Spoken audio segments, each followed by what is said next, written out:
at the Martin E. Segal Theater Center, the Graduate Center Q in Midtown Manhattan, right in the heart and the center of New York City, and perhaps still the great capital of theater in the US, and perhaps the most European city of the Americas, and perhaps the most American of all European cities. So it's quite a mixture of a town, a city we all love to be in. But it had been shut down in the last year. It came to a stand, something unheard of, as did theater in the world. For the first time in the history of theater, actually, almost everything came to a still stand. Nothing was opened. And even in the time of Shakespeare, in the plague, the companies were able to perform outside London, but in this time it did not happen. It is still all closed here, or almost everything. We see the first opening, small performances, 20, 30 people. Yesterday we had the Jack, Alec Daffy with us, and Brian from the Chocolate Factory, who talked about how they are slowly reopening the spaces, but so many questions are attached to this. And the great Joe Melillo, who we also would like to thank today, that he has connected us to Francesc Casadesús, who is with us here from Spain, from Barcelona, the great Grec Festival de Barcelona. Joe said, well, still people have to be comfortable to come back. They have to be 80% at least of people in the seats, and they were tourists. They are people from outside, from Jersey, Connecticut, from regions that are outside from New York and from the world. And even if everybody is vaccinated here, when will we come back? And perhaps it will not be in September, how the mayor declared in a press conference. It will be perhaps even next year. The situation is changing rapidly in Corona. We feel we are out of the tunnel. That car that has been up in the air and seems to have landed somehow still on the four wheels, but so many things are open, and especially where are we driving to, and that stuttering motor, will it be functioning again, or will it overheat or even give up? It's working. For us, it's a very emotional day today. It's the last day of Segal Talks focused on Corona. We started last March, very early on, as one of the few organizations. We felt we do not show reruns of our own Segal events. We have like 500 or 600 of them. You can find them on our website. We felt we should encourage conversation, but especially also a global conversation. That's what we felt strongly, to really find out how are people doing, as Anne Bogart said, a knock at the door, and to see how are you, what are you thinking about, what is this time telling us, and to create meaning. It has always been artists who helped us to understand life better, to create meaning, to fight the right fights, to be on the side of justice, of the right course of history. And artists have been doing this, and they're in the present, but very often also anticipate the future. And so many artists that actually the play we did before, what we were working on, it is as almost as if we knew about what would be coming.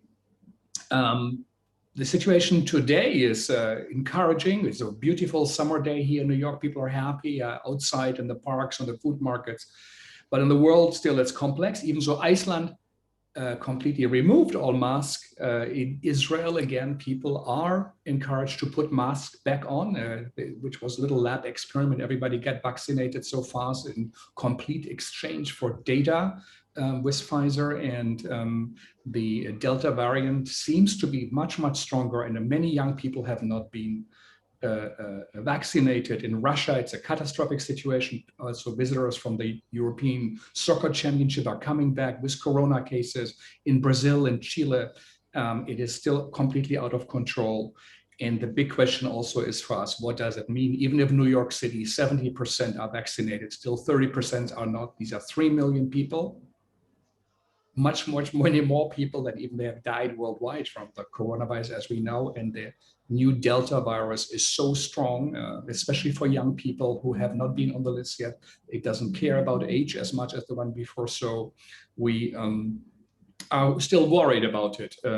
As the end of our Segal Talks, we will do a 24-hour marathon to raise awareness for the situation in India. Our theater colleagues who are up day and night in order to connect people. It is so apocalyptic Abhishek Majumdar said, it's almost state-sponsored murder. It is such a rich country, India. It did not prepare. It did not take into account what could happen. And they have done so much work. They have many theater artists around the world, but this will be a thank you to all theater artists and to raise a bit the awareness of, even if we feel better here, there is still so much to do. Normally, Francesca, Jessica, we always say it's about listening, and so I really apologize for talking so much, and I'm a bit emotional since it's the last one of the formal Segal Talks. We will continue Segal Talks, I think, in another way, maybe not focused on Corona, but still, this is the last one, and I think it's a great contribution to hear today from Europe, to hear from Spain, to hear from the what's happening in the country where the Spanish is spoken. One of the world powers, one could say, also in theater. That's a long tradition coming out of Jesuit theater, of course, Cervantes' first play. And then, of course, that incredible rich tradition beyond the Golden Age. Also, Barcelona, Madrid are such centers of theater. I think, if I understand right, there's a fluidity between theater and film, television. We have published many plays from Spain together with the Cervantes Institute and Institut Roman Lull. So we are a bit familiar, and also our Latin American publications.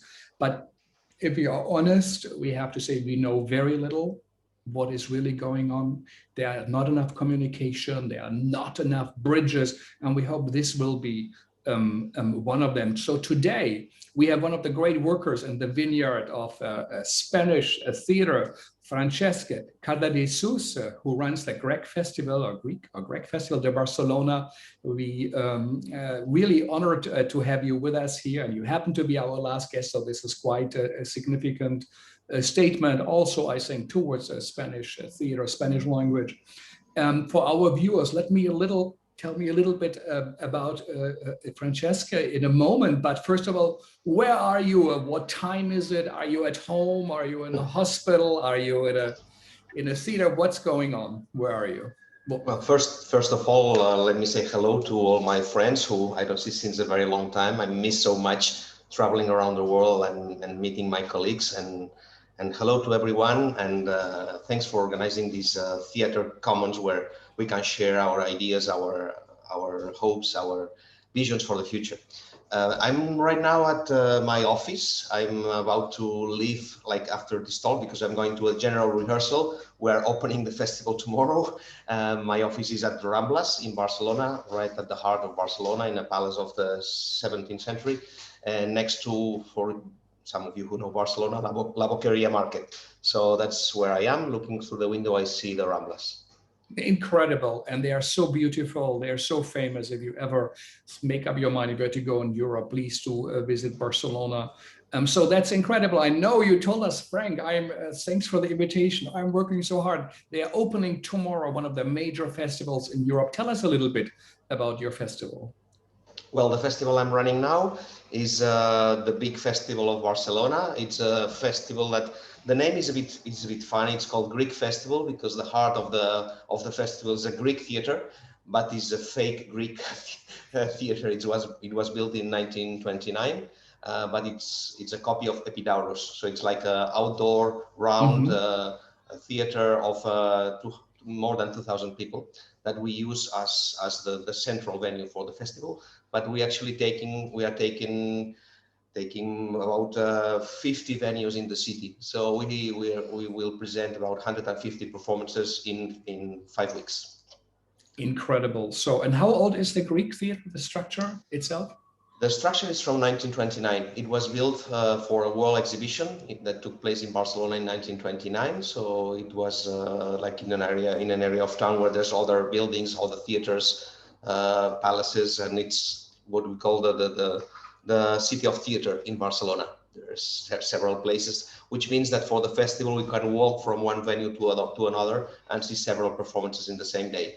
Incredible. And we spoke to Theater der Welt in Germany, to the Edinburgh Festival. They actually had to create outdoor spaces, kind of in the style of Greek theater. You have that, and even with 2,000 seats, that's incredible. They have seats between 300, 400 to 900, and depending on the numbers with social distancing, they can adjust the audiences. So quite interesting that what your festival is named after is actually, you know, about what we talk about, theater also outside in the open air, going back to the roots, to that, whatever Actually, the idea. Yeah, we are trying to connect with other festivals in the Mediterranean, so trying to create a network with other Greek or Roman theaters, ancient theaters, and we're trying to collaborate. It's a new initiative. Wonderful. So for all of us, and I also have to know, I did not know about Francesc so much. He is very passionate. He says in his bio about culture, reading, which is important, and he's committed to associations and with great curiosity to know about other ways to look at the world. He studied psychology in Barcelona. So like so many directors, Karel Serebrennikov, someone else, he one of those who did not study theater. He came from the sciences towards the theater. And I think there is something important about that. And he combined it with classics, and he studied then at the Institut del Teatre and later graduated in Amsterdam. And after his master's, he studied cultural management and the production of shows for the Degira company and the management of the Institut of Cultura de Vic. And he was programming Teatre Atlàntida, if I say it right, at the Museu de l'Art Contemporani, the Contemporary Art Museum, I would guess in Barcelona. Yeah, some people say that I've gone through a very funny trajectory, because I started when I did cultural management. First, I did production in musicals, like I was responsible for Chicago in Spain, and then I did work in a small city of 30,000 people where I was running the theater. Later on, I worked for the Museum of Contemporary Art, and later on a dance house of Spain. I was founding and directing the dance house of Spain, and then now at the theater festival. So I've been my curiosity has driven me through different places in the world of culture, not only theater. Which is important. And the Mercat de les Flors is the Casa del Danza, that's the festival, house. The dance house you created, and you have to tell us a bit more. So how is this situation in Spain at the moment? Since you're opening tomorrow, I guess it seems better than here in the US, but tell us a little bit, how is it today? Well, let's be optimistic. Let's bring some light to this darkness. Here, the situation is regarding the virus is, let's say, under control, more or less. So now we are vaccinating under 30. So about more than 50% of the people is fully vaccinated. 50? Yeah, 50. Mm-hmm. And people feels safe in a way, and people is hungry for going out. We have a great weather, terraces, and so on. So the energy is very, very positive. You have to know that we never closed the theaters. Spain has been the only country, I think, or maybe one of the only that never closed the theaters during this pandemic. So in last summer, in July, our festival was the first one to open in Europe of this kind. So we could celebrate the festival even last year with a big effort. Outside or also inside? Also inside, outside and inside. Full capacity?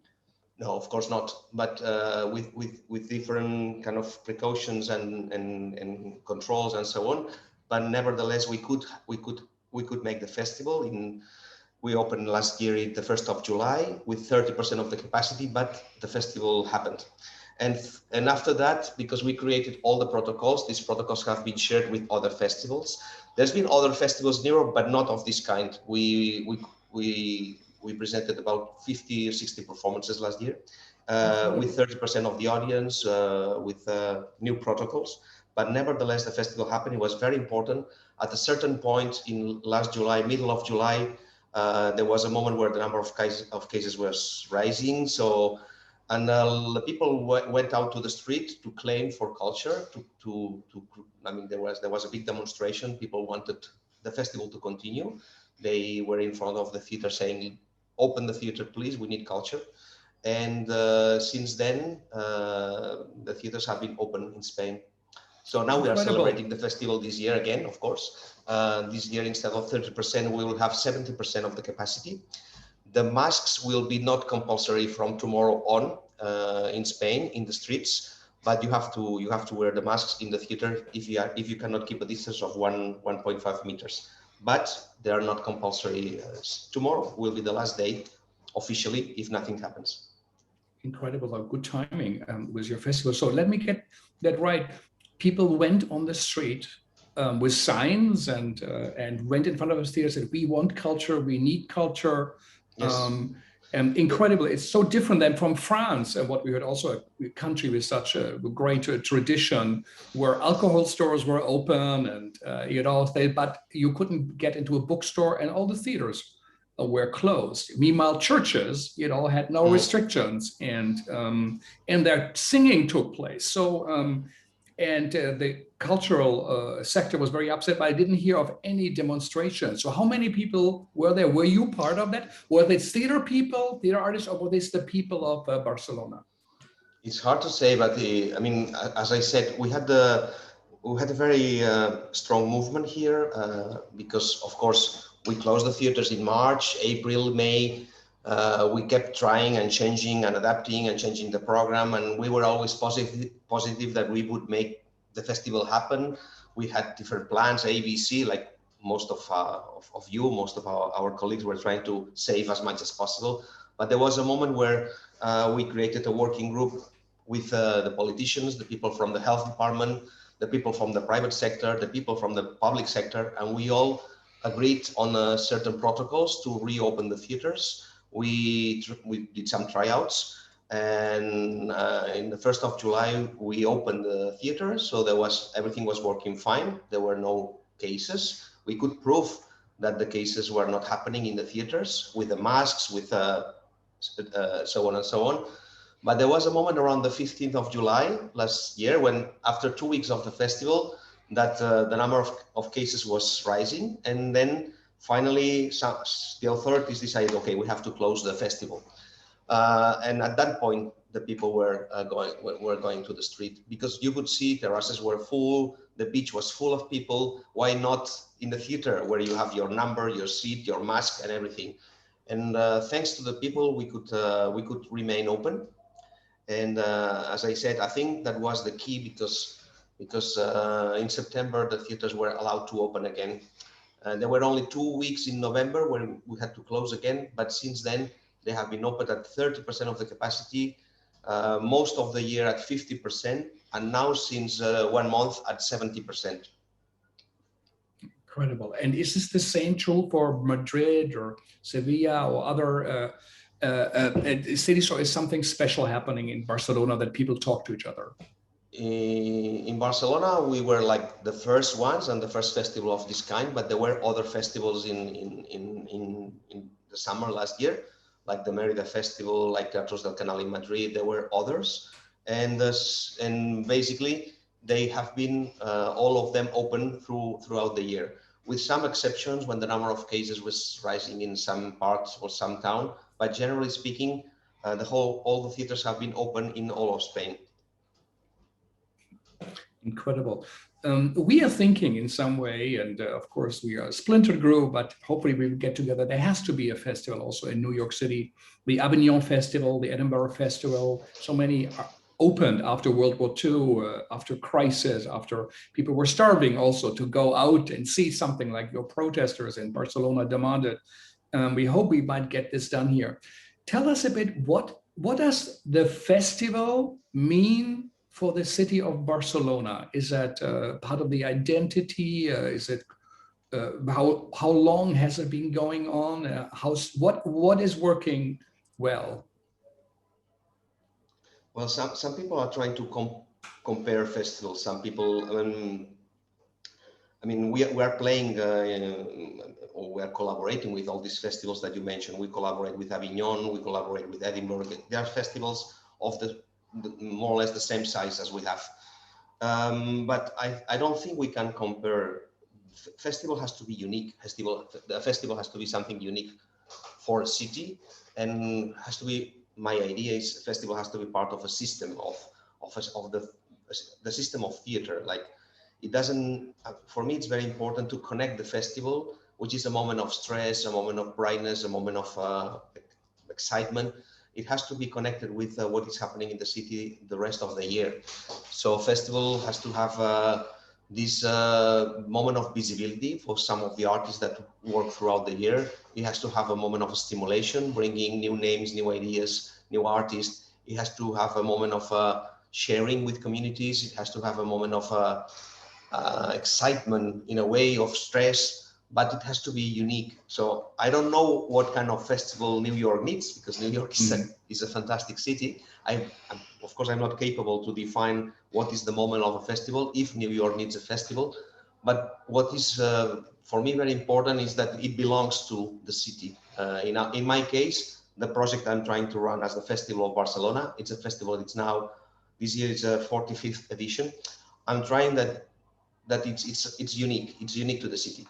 With the festival, I try to like discover new places, open the eyes of new ways of looking at the city, artists that bring different angles of what you see during the year, that you can discover the city with new eyes. I think festivals are important if they are connected to the city, to the fabric of it. How did it start? So it's in the mid 80s, I guess, or the early 80s. 76, yeah. 76. 76. It was this, well, similar history as Avignon, as these other European festivals. There was, in our case, with the difference that we still have we still had a dictator at that time. Franco was still alive, so there was a mixture of desire to change the world, in a way, desire to change also our world, the world we lived in after the dictatorship. It was also, in our case, the story is very peculiar because it was an occupation.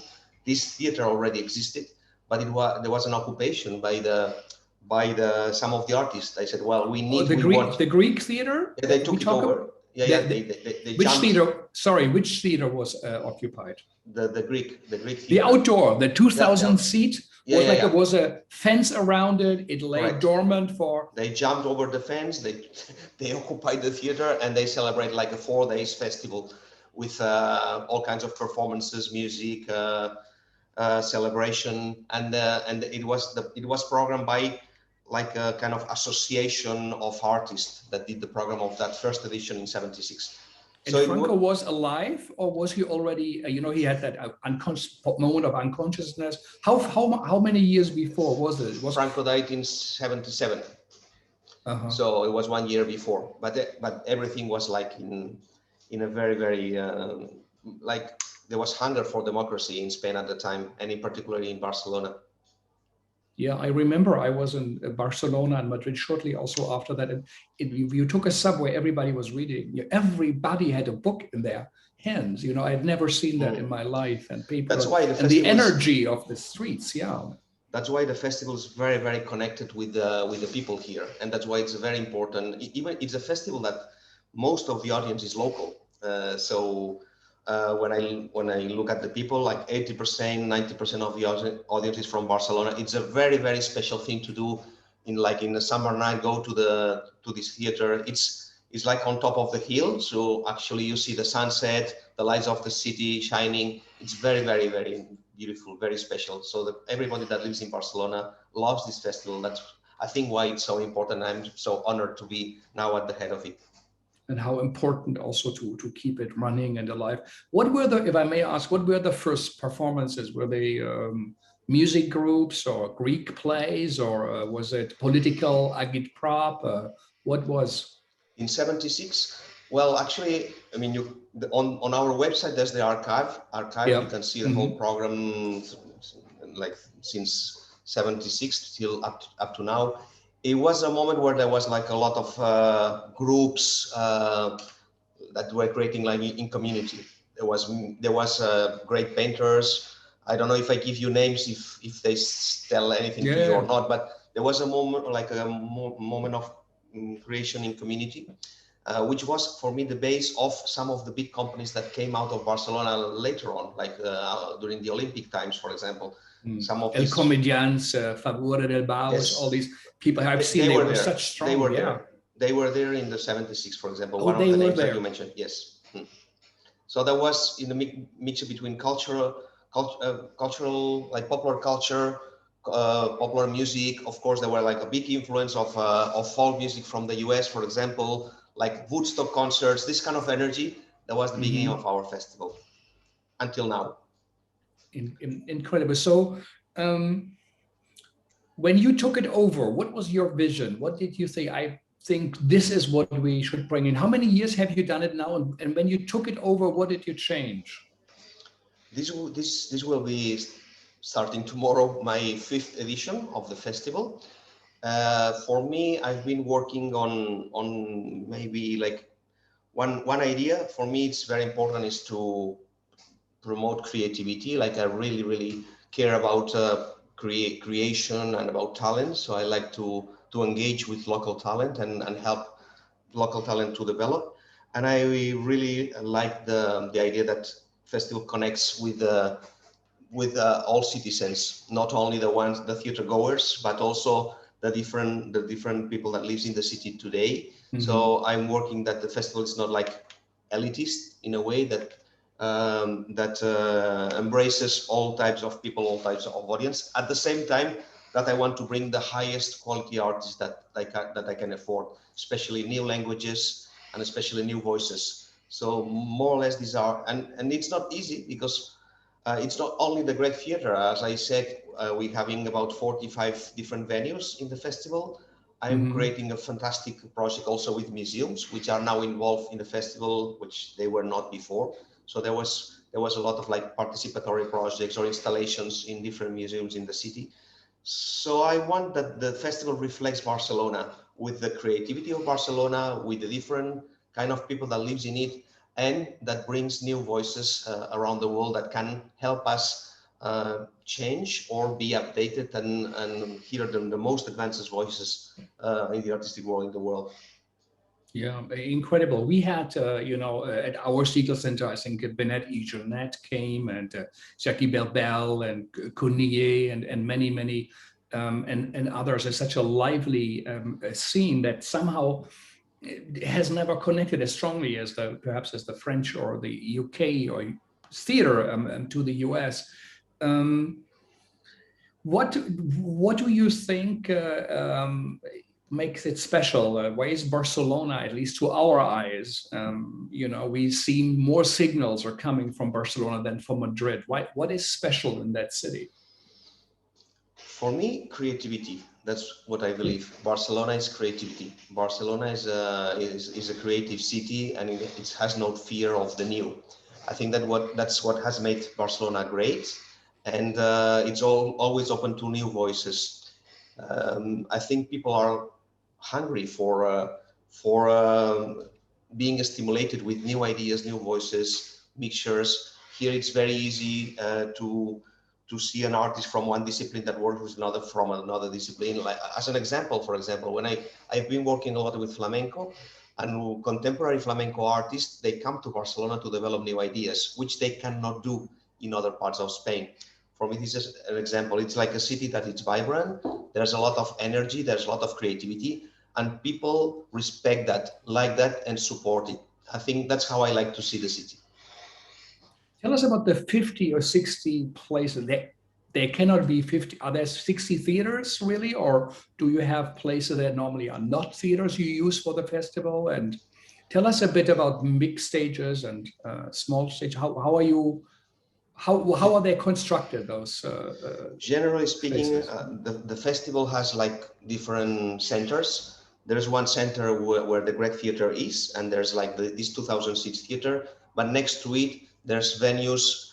There's like 6 venues with different capacities. Teatre Lliure, which has 800 seats, Mercat de les Flors, which has 500, and some smaller venues. That's the heart of the festival. We call it Montjuïc, which is the mountain that is the heart of the Grec Theatre. Then we have city theaters, the National Theatre of Barcelona. Then we have theaters which we call it private, which normally we work with them in a system of co-production, but nevertheless they participate on on the idea of the festival. We agree on the project we present. There's a network of small theaters of around 100 seats. There's about 15 of them that we present works on these 15 venues of 100. There's then the network of museums. This year we have 10 museums that participate in the in the festival, like Center for Contemporary Culture, Museum of Contemporary Art, National Museum of Art, more or less these museums. And then on top of that, like the last of these centers is a structure that we have of we call factories for creation. Barcelona has 12 factories for creation. Each one of them is specialized in one art. There's one factory for circus, one factory for visual arts, one factory for writing, for theater. And each of them participate not only presenting artists, but also like with a creative residence where the artists can develop work. Factory means there is a old industrial space Correct. reused for Correct. a creation of a social fantasy of imagination. Correct. And then we have the parallel activities with the civic centers or with the libraries throughout the city. They do different kinds of talks and other activities. Wow, it sounds so fantastic. I have to come, and I think everybody should go out and we have a big square in the center with restaurants and wine and food, which is a very big part of our culture, is the meeting point. So right down the Grec Theatre, there's a big square where there's always a terrace where you can go have a drink and meet the people that are going from one place to another, which is a big part of the festival, this social event, social meeting. So you see audience members, but also artists, they mingle in that square. Of course, yes, of course. Which this year is a bit less alive as it used to be, because we have distances and so on and so on. But I hope it still will be magic. The summer nights are magic in that square.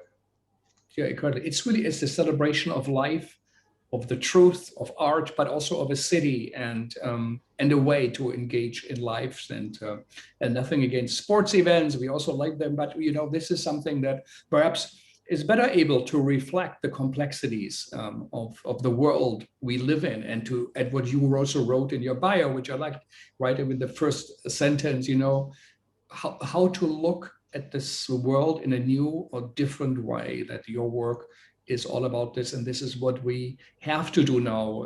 Serebrennikov, when he was Kirill, said, we have to start anew based on our experience, but we have to have a new start. Milo Rao says we have to question everything. We have to go back to the drawing board. How was it for you in that time you had also, I guess, perhaps a bit more time in your beautiful office in a 17th century palace? Where did, I guess, built on the time of Versailles and the great Spanish kings, what did it, now we have the wonderful civil ceremonies, which I think is an important point to make, that it is no longer the pomp and circumstances of the royal court, or of dictators, that now in the center of a big European city like Barcelona, the celebration is art. I mean, it's a fantastic moment, I think, also in history of mankind and what you're contributing to. But what do you feel will be different? Or will you say, actually, for us, we want to continue because we were already on the right path? Are there changes after the time of Corona for your festival? Well, I've had several discussions on that topic, like what will change after Corona times. And I really think we don't know, but something deep has changed in our minds, and everyone has to take responsibility for changing the things that think they have to be done better. For me, I feel a big responsibility. I'm running a festival which has public money. So for me, the responsibility of helping the artists, or even changing the idea I have to see what is important, I think we have to be very aware of what matters, what matters to us, what matters to the world, and we have to keep that in mind and forget about our urgencies, our daily urgencies. So what is important, what matters? For me, as a festival, as I said, for me, what it matters is the responsibility we have towards an audience. Well, listen, last year we made a festival, and I mean, every day, several times a day, I was receiving thank you from people in the audience that I don't know. Thank you for making the festival happen. Thank you for making the festival happen. I was really touched by these people that were so grateful that culture was helping them in these moments of darkness. It was so I could feel that culture was important to people, that culture matters people. I think that's something very deep that I never felt before in my professional life, that culture is important, that culture helps, that culture matters. Culture brings hopes, visions, ideas, can help you reimagine the future hoping in a very positive way. So I think this idea that culture is important, for me, it's something that I take from last year's experience. How I would like to change the world, I think that's more intellectual, but I have to go deeper into myself and think what matters to me, what is important to me, what do you don't want to give up. Also these days, for example, we have closed our borders. We've been talking very much with people around us. I think internationalization is very important. Talking to you, new ideas, things that I don't understand, talking to people that do not think the same as you think. These kind of things, they are important to me because otherwise I become smaller. I think we have to think big. We have to think in a very optimistic world. What happened with the vaccines is amazing. I mean, it's just 1 year. So we have to be optimistic about humankind and take that as a tool to change the world in a better way. I think that's what art does, that was what theater does, that what culture can do. And we are responsible for taking this great big energy forward. Are you detecting within the artists of Spain or Barcelona, and I don't know how international, most probably it's also a very international festival, but are you detecting a change in themes, in ways of producing, or in style, in aesthetics?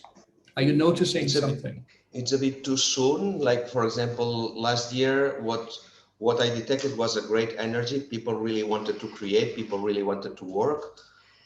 Now we are detecting the moment of people going back to the stages, this energy of, okay, here I am back again.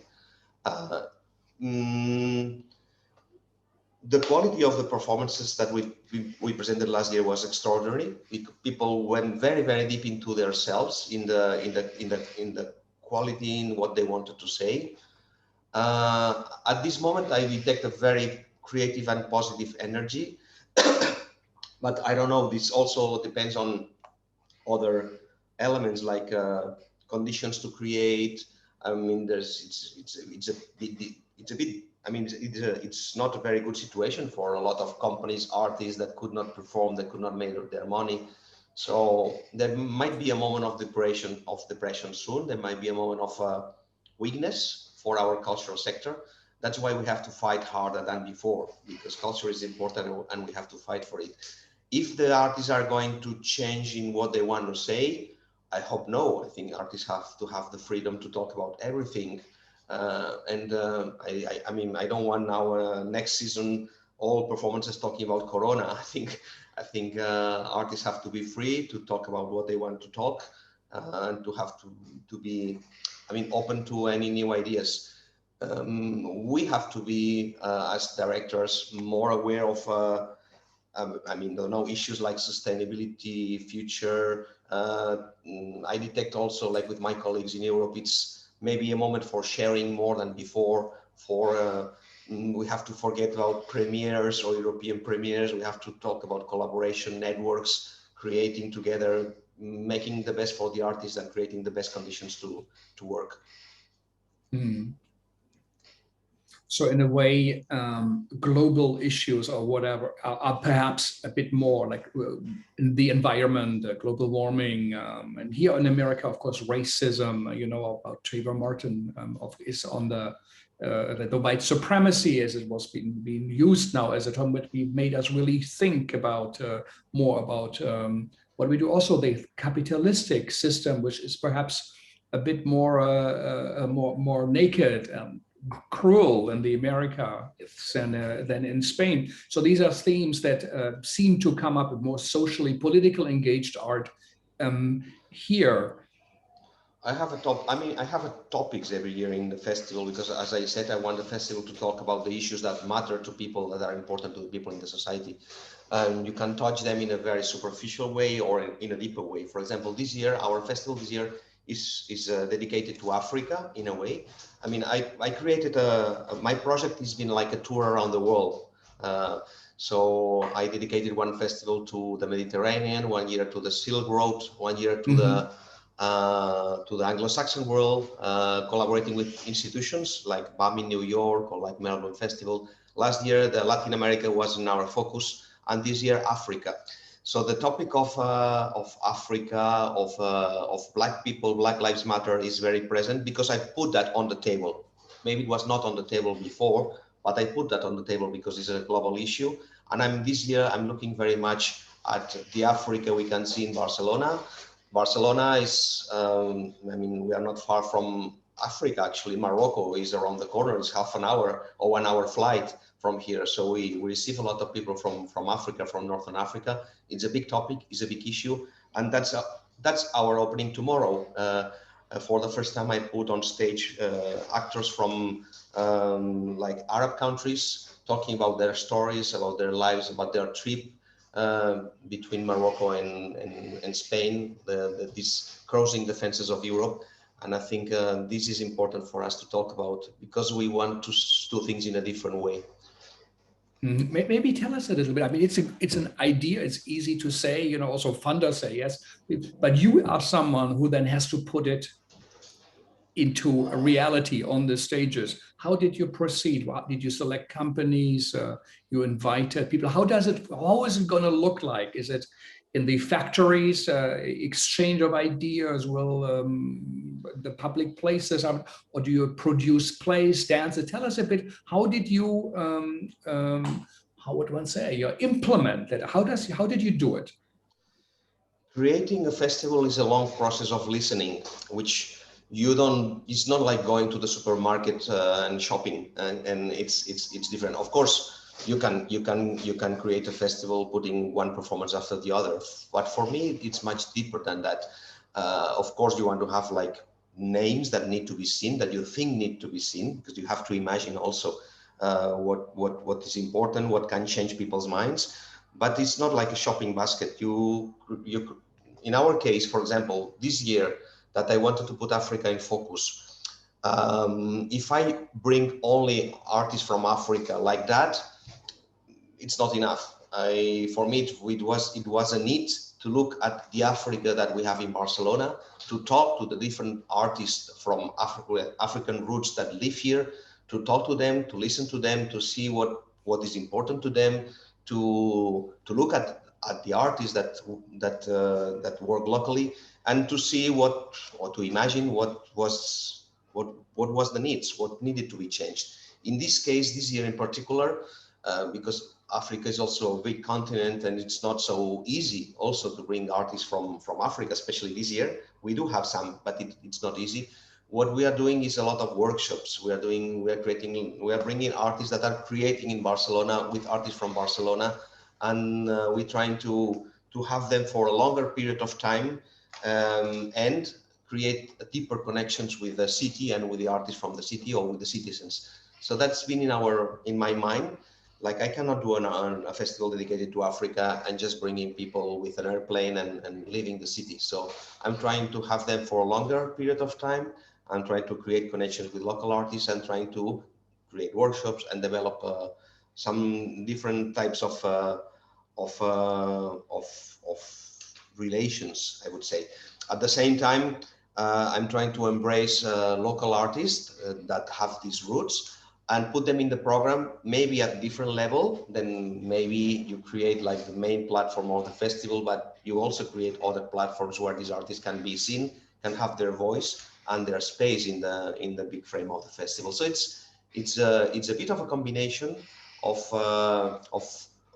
different international local artists. But I think the main issue for me, the one that starts the whole thing, is listening listening to what's happening internationally, listening to what's happening locally, and trying to combine the different voices.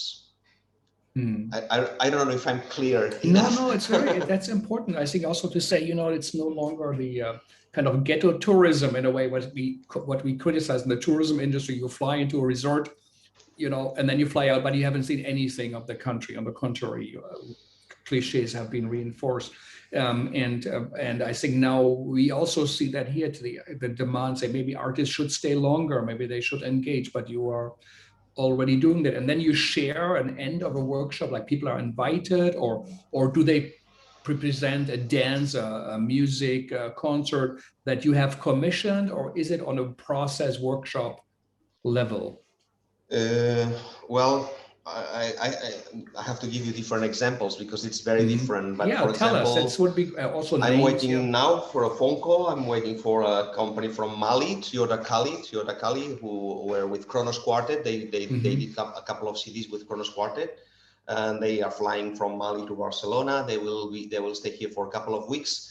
They will do workshops. We're having, I make a collaboration with a festival of people with mental problems. They will be doing a workshop there. They will offer like an open African meal to all the neighbors. They will do workshops for families with rhythms. They will invite and rehearse with local artists, with a string quartet, because we couldn't bring Kronos this year. They were here a couple of years ago, but they will do some of the repertory with a local string quartet. They will, and they will sing 3 songs with 3 different singers from Barcelona. Aziz Ibrahim, who is from Sahrawi.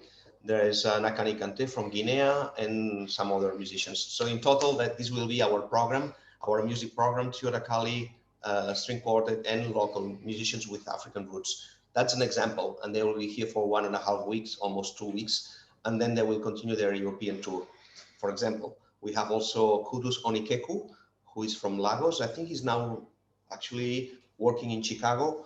And Kudus has a festival in Lagos, in Nigeria, and he will be here also for 2 weeks. And we did like an open call with artists from different disciplines, photographers, architects, musicians, dancers, and they will be all together for 2 weeks in a residency space, and they will create a performance of 6 hours length, free in the street. And they will do something similar that what they are doing now in Lagos, which is like they close the main street in Lagos, and they do a performance 2-3 days in the streets of Lagos. And I think they're doing it this year in Lagos, Chicago, and Barcelona. So that's an example also of how artists are global and how the models can be translated in a way or another. This is a way, for me, a different way of working. Then, of course, at the same time, Kudus is presenting his work on a different platform or another theater. He will bring his work. So we see his work, but we also see his way of working, and he will bring us like new perspectives, new ideas from Africa to the local artists. These are 2 examples, I think, of what I wanted to say. Then, of course, we also bring artists that present work and live. Like we have Dimitris Papaioannou, for example, from Greece, who we co-produce, and we are sharing with other European festivals like Avignon, Holland Festival, etc. That also are important to us. But with them, we have a longer relationship that they are coming from now and then. An artist from Africa is exceptional. That's this year we are concentrated on African artists, on this type of work. But European artists is easier for us to have around. How fantastic. And in a way, it sounds this is something only a festival can produce, and also to give such a production major attention. I think in the normal repertoire of like in the New York season, it will be one of many things. But when Kronos came here, like in 2019, I think 20, I can't remember. They also did a workshop. They worked with the School of Music here. They were here for more than a week. They created something that, I mean, you have to leave traces, right? Like a festival is not fireworks. You have to leave traces, if possible, positive traces. That it's like food for the rest of the year in a way.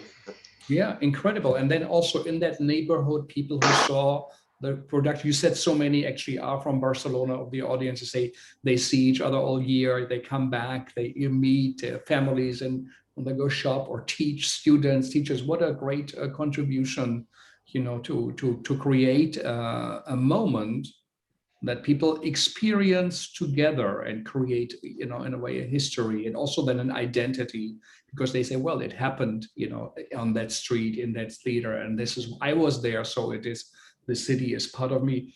Tell a little bit, because you mentioned that, it will be on the street, it will be in the square, it will be in the neighborhood. Tell us, how does the outside figure in your festival? Here, many, not only because of Corona, but there is a big a push also to think about clearly, maybe it's no longer okay to have it just inside the walls of the theater. We have to be outside, and also to reach people and the audiences.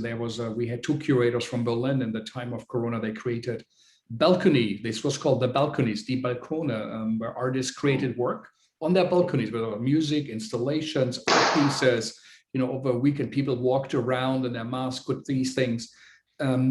And they said, how come we haven't done something like this before? So what role does the outside play in the Barcelona Festival? In our case, it's not very big. We don't do a lot of street theater, which we do in other festivals in the city, especially in the fiestas of the city, which is in September. So we are mostly doing work for like theater spaces or venues. I mean, I don't know if your question is more like about protocols or how we do it in the times of Corona. No, you said, if I understood right, they were presented in the street. Some of the results of the workshops, yeah. Meals are shared. So at the moment we're still using protocols. Like we still, I mean, it's been a time where we had to use chairs, so everybody was sitting in a chair, 1.5 meter distance, and so on and so on. So it was not possible to have like people in the street and just watching the show. So we had to create spaces where there was an entrance and an exit and chairs of like 1.5 meter distance. Now it's different. Now we're still creating like spaces where people enter, so we can count how many people are in that space. But it's not necessary any longer to have seats. People can stand. As long as they are not like going together and concentrating in one spot, and they can even from tomorrow on not use the mask if they are at more than 1 meter 1.5 distance. But right now we are only counting the people on a certain area. So so there's not other protocol than that. Although, as I said, we are not a street theater festival. I mean, we've seen lots of initiatives. There's been lots of initiatives throughout the year. Terraces, balconies, parkours, all kinds of stuff. For me, I do believe that theater needs a certain space. I mean, now we need people. We want to be part of a group with people around. So I think we are trying to do that in the festival this year. Maybe in the future it's different, but now I think this sense of being a part of together, being some part of a bigger group is important to us, because we've been isolated for so long that we need to see people around, even if it's at 1 meter distance. Yeah, and also I guess in theater the director can say light down, light up, right? You can, if you want that it rains, you can make it rain, but you are not subject to the forces of nature and light. Tell me a bit about that festival you also created earlier. It's called the Folk Festival, or Vika. What is it? What was that about? What was your well, project? That's part of my very old history. Well, I don't know. I grew up in the Pyrenees, in a small city between Spain and France, and very soon I was engaged with culture in that city. And well, maybe that comes my engagement with the city, with the people, comes from that experience of growing in a small town. But I've been working a lot with popular culture, with folk choirs, all kinds of popular culture, mass events, things like that, which is something I think quite Mediterranean in a way. But well, I had a great time when I was working there, making big paellas for 2,000 people, all kinds of stuff. So I think it's part of our culture also. Yeah, and I think it's also something to really keep in mind, or to be reminded of, that there are traditions or folk traditions and outside the centers that we have to take serious pay attention to, and because they create also what we hope often to create as a result from aesthetic production, the big cities, and They create a sense of uniqueness. No? For example, if you look at Gaudi, for example, Gaudi's work, they are like the architect Gaudi, who created these fantastic, playful, he's eating very, very much from artisans, from like wood artisans, from people that come from the tradition of making wood or making the iron or so I think listening to tradition but bringing it to a new level. For me, I could not do now anymore like a traditional festival.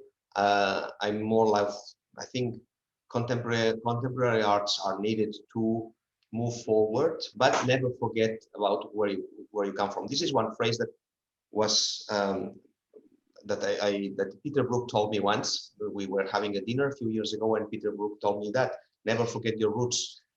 Even if you are doing contemporary work, never forget where you come from. And I think I'm trying to keep that in mind.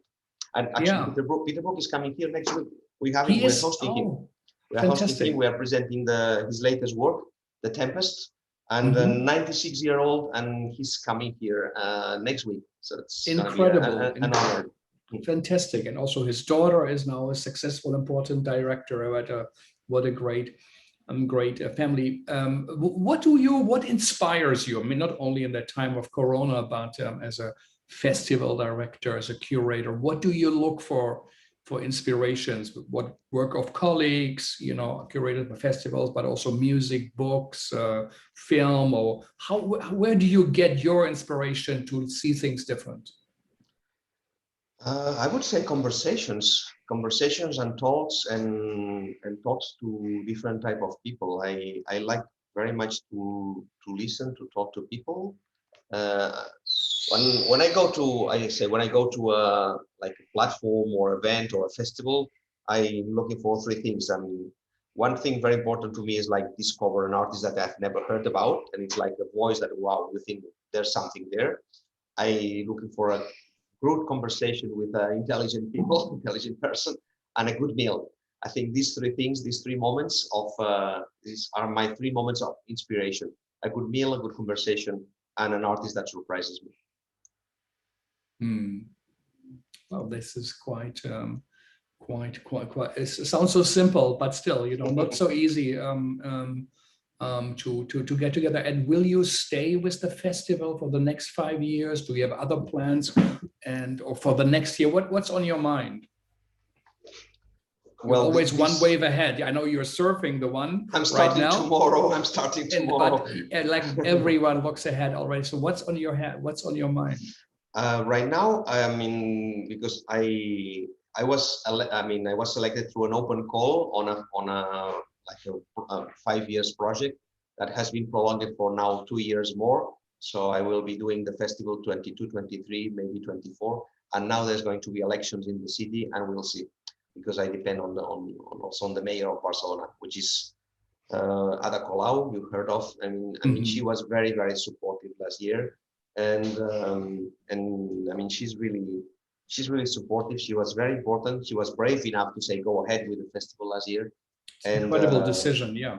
Yeah, for a politician, yes. Yeah, it's easier to say no. Culture is not important. Stay at home. Yeah. She was brave enough to say go ahead. I've seen your plans. I've seen your project. I think we have the yes from the healthy authorities. Go ahead. And we did, and I think that's something quite rare for a politician. Yeah, and I'm quite happy. And Paris didn't do it, even so statistics very clearly said, with enough social distancing in large spaces like theaters, infections risk are the lowest of all. It is actually restaurants with no air conditioning, office spaces, churches with singing, and others. That theaters itself are I was very nervous. safe I space, I have to say that I didn't sleep for a few weeks because I wasn't sure. I mean, if this would work or not. We were the first ones, so it was a moment of, I mean, certainly very difficult because we didn't know. I mean, you don't want to feel responsible for a case of corona in many people, but it worked. It was safe. And I'm quite now happy that we could do it. But at the moment of taking the decision was not so easy. And you did it better than the city of Paris, and also very late they did open some of the theaters, but then they said you have to be back home at 8 or 9 o'clock, by curfew. So it was impossible actually to go through. And but especially the scandal of saying bookshops have to be closed, alcohol stores are open. No control at all in churches, but theaters, not even 20% were allowed in. It's difficult to say. There's been a lot of contradictions. Yeah, but it was not defensible. Also, to say what is our society about? And I like to hear that you said it gave you back your belief that culture is of significance. The gratitude people showed, and also that they went out demonstrating for it. I've never heard that in all of our 160 talks now. So you never heard of La Cultura es in segura. The time of Corona, that people went out demonstrating to have theaters open. I did not hear that. I have to say it was a delicate moment because we I mean, that night we had a company that you probably know, Peeping Tom was about to perform at we didn't have the permission to open the theater.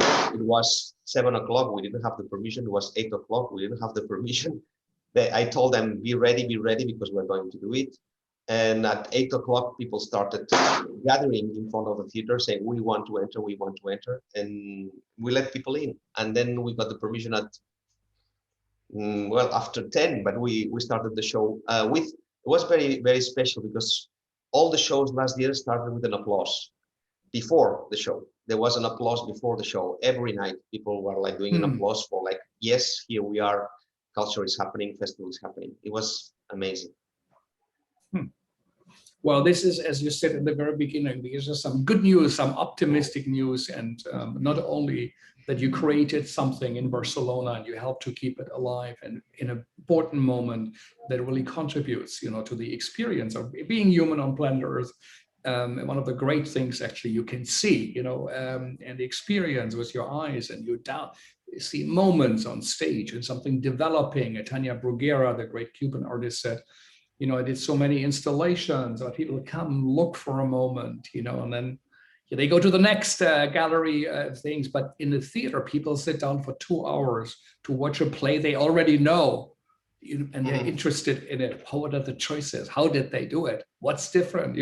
How incredible and how beautiful, and you learn something, you question, things perhaps for your own life, your family, your city, your states, and for the world itself. So it is great. Normally at this moment, I announce the program for next week. We won't because this is officially the part of the Corona talks, and we had to cancel our entire season last March till June. So this came out of that moment of doing something, feeling that it was important to listen how artists are doing, to feel connected, but also to maybe get some help, to they feel that we are not alone, but also how to deal with this situation. It's been an incredible journey for us. Again, on July 20th, we will have a 24-hour thank you to all theater artists around the world who helped to make this a better place, like you.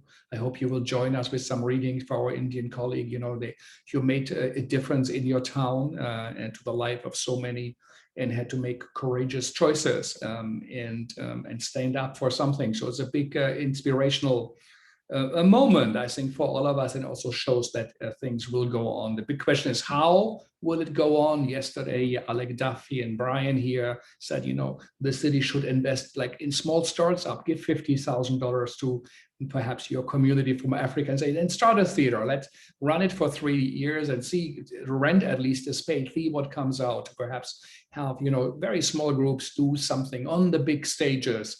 That this would happen, and then have residencies, perhaps also multi-year residencies, so artists can create or not create and do research. And so many things are changing, have already changed. Perhaps we are too close to really see what has happened. And only in 10, 20 years from now, we will really understand this moment. But for this hour now, for this day, you helped us to make sense. And the world seems like a good place. So really, thank you for that. And I wish I could be with you tomorrow on the Ramblas of Barcelona and have a glass of wine. Congratulations, what a great thing. And for us, who we don't have that here in the city, you know, it means so much more to know it's out there and that perhaps it is something we can all work to. Again, thank you to HowlRound for having been such a good partner for over 160 talks. We had over 200 artists from over 50 countries speaking us. I think it was a meaningful contribution in this time. Hopefully it cut through also a little bit, you know, through that big questions that we all have on our minds, and we are still learning. And I think what you said became even more important. It's all about listening. And I think this is what that series was about. We called it also radical listening, you know, to really have also space and time and life. You know, normally interviews are edited 3 hours, but you know, into 1 or 2 pages, and then 2 PR agents and editors go back and forth, and then something is published.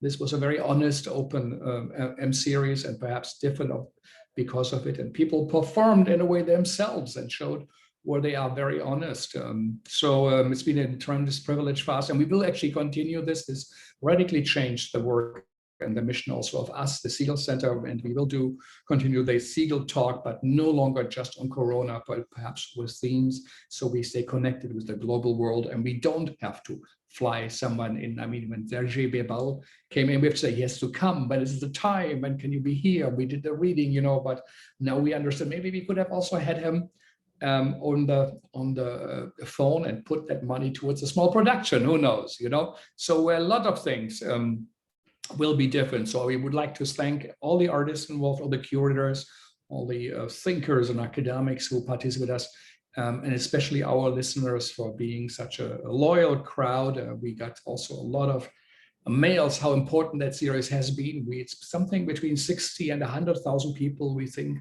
listen to all our talks.